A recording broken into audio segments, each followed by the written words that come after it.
पहले गुड से मैं morning, good morning. Good morning sir, और सबसे पहले सर आपको हैप्पी दिवाली। और सर मैं एक बार फ्रंट नंबर्स के पर फ्रंट पे नज़र करूँ, खूब शानदार नंबर्स इस बार हमें देखने मिले हैं। अगर मुनाफे के फ्रंट पे भी देख रहे हो तो 11% का हमें एक अच्छा खासा उछाल देखने मिला है। नेट इंटरेस्ट अगर मैं इनकम की बात करूँ, वहाँ उस फ्रंट पे भी हमें अच्छे नंबर्स देखने मिले हैं। ग्रॉस एनपीए में हमें काफ़ी अच्छा सुधार देखने मिला है। एनपीएस भी इस बार काफ़ी अच्छी खासी रिकवरी यहाँ पे भी देखने मिली है। आपके हर सेगमेंट्स वाइज में भी बहुत शानदार नंबर्स हमें देखने मिले हैं। तो सर ओवरऑल आप रिजल्ट्स के बारे में क्या कहना चाहते हैं सर? धन्यवाद और सभी दर्शकों को दिवाली और धनतेरस की हार्दिक शुभकामनाएँ।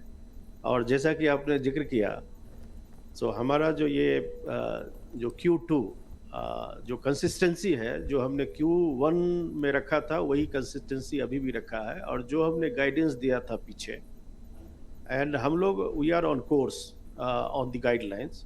और जैसा कि आपने बताया, हमारा जो ग्लोबल बिजनेस है, डिपॉजिट है, जो एडवांसेस है, जो हमारा एनपीए है, जो प्रॉफिटेबिलिटी है, हर लेवल पे हमने अच्छा करने का कोशिश किया है और यही हमारा अनुमान है कि आगे ये करंट क्वार्टर में और नेक्स्ट क्वार्टर में हम इसी तरह का परफॉर्मेंस देने की कोशिश करेंगे। और उसके लिए हम लोग ने काफ़ी काम किया है। और जो कासा डिपॉजिट है, जो टर्म डिपॉजिट है, जो रिटेल टर्म डिपॉजिट है, एडवांसेस के ऊपर भी हमने काफ़ी काम किया है। और जहाँ तक हमारा रिटेल जो रैम सेक्टर जिसको बोलते हैं, वो 57% है और 43 हमारा कॉरपोरेट है। तो इस लेवल पे काफ़ी। और आज के डेट में हमारा जो हाउसिंग लोन है वो 12.29% बढ़ के 1 लाख करोड़ हम ऑलरेडी क्रॉस कर चुके हैं। तो और एमएसएमई के ऊपर काफ़ी काम हो रही है। गोल्ड लोन में हम ऑलरेडी मार्केट लीडर है। एग्रीकल्चर भी हमारा काफ़ी बढ़िया हो रहा है। तो हम उम्मीद करते हैं कि आगे भी इसी तरह का परफॉर्मेंस कैनरा बैंक देने की कोशिश करेगी और हम उसमें सफल भी होंगे। Okay sir. सर जिस तरह से डेफिनेटली आपके सारे दूसरे जितनी भी सेगमेंट्स है उसके परफॉर्मेंस तो काफ़ी हमें अच्छे देखने ही मिले हैं, बट सर कॉरपोरेट लोन के ऊपर जो ग्रोथ है सर, उसको लेकर सर आप क्या सोच रहे हैं? क्योंकि उसका कहीं ना कहीं एक तरफ मैं देख रही हूँ थोड़े से डिक्लाइन तरफ नंबर्स हमें देखने मिले हैं। जहाँ तक कॉर्पोरेट लोन की बात है, तो ये एक्चुअली डिक्लाइन नहीं है एज इट इज़, क्योंकि हमने जो लोअर यील्डिंग जो कॉर्पोरेट लोन्स थे, एनबीएफसी पर्टिकुलरली, तो वो हमने सेट किए हैं। करीब 40,000 करोड़ Q1 और अभी तक हमने सेट किए हैं और उसको हमने कवर किया है। तो आप देखेंगे हमारा वाईओवाई ग्रोथ जो है वो ये 3.67 जो है अभी हमने किया है कॉर्पोरेट का, 2.83 एंड 6.98 जो वाईओवाई ग्रोथ है। तो ग्रोथ के माफिक जो है हम काम कर रहे हैं। कॉर्पोरेट में हमने सेट किया है, इसीलिए आपको लग रहा है जो कुछ कमी हुई है। Otherwise there is no let up on that. Sir जिस तरह से कॉर्पोरेट लोन के बारे में तो हम बात ही कर रहे हैं, बट सर मैं देख रही हूँ कि रिटेल पोर्टफोलियो आपका काफ़ी शानदार रहा है इस बार।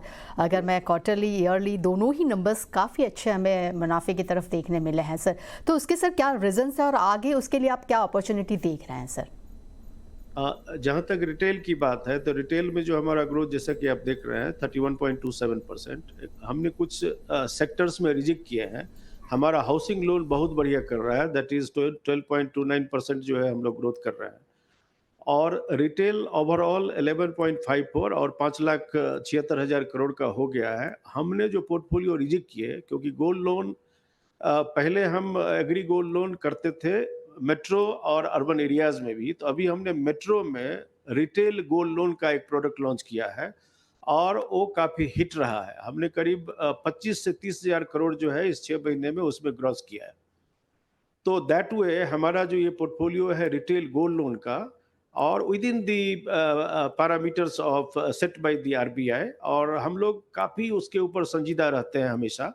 जो जो कंप्लायंस जो हमारा कल्चर है और जो रिस्क मैनेजमेंट एफर्ट्स है, we are taking all care so that our retail portfolio is within the boundary जो हमारा है। और इवन एनपीए भी है, तो आप देखेंगे हमारा एनपीए भी दैट इज हाउसिंग में 1.16 और 1.06 रिटेल में है, तो इट इज। और इवन हमारा जो रिकवरी जो है, recovery also that is above 96-97%। Sir sir मेरा नेक्स्ट क्वेश्चन रहेगा वो है खास करके अनसिक्योर्ड पोर्टफोलियो को लेकर। हम देख रहे हैं कि आरबीआई की और से अभी काफ़ी उन्होंने अलग अलग नए नियम्स भी लागू किए और काफ़ी स्ट्रिक्ट हो रही है, तो सर इस मामले में सर आप क्या कहना चाहते हैं? जी, जहाँ तक कैनरा बैंक का सवाल है, कैनरा बैंक का जो रिटेल पोर्टफोलियो है, करीब हमारा अनसिक्योर्ड 18,000 करोड़ है। और रिटेल पोर्टफोलियो में जो मेजरली है, वो हम सैलरी जो हमारे यहाँ से कैनरा बैंक से सैलरी ड्रॉ करते हैं, बेसिकली हम उन्हीं को लेंड करते हैं। तो इसीलिए इस पोर्टफोलियो में कोई भी दिक्कत कैनरा बैंक के सामने में नहीं है। जो 18,000 करोड़ का हमारा है, पोर्टफोलियो बढ़िया कर रहा है, एनपीए भी विदिन 1% से नीचे है और उसमें कोई भी स्ट्रेस का सवाल नहीं है हमारे यहाँ, क्योंकि सब जो either we are giving to pensioners और to salary holders those who are drawing salary from Canara bank.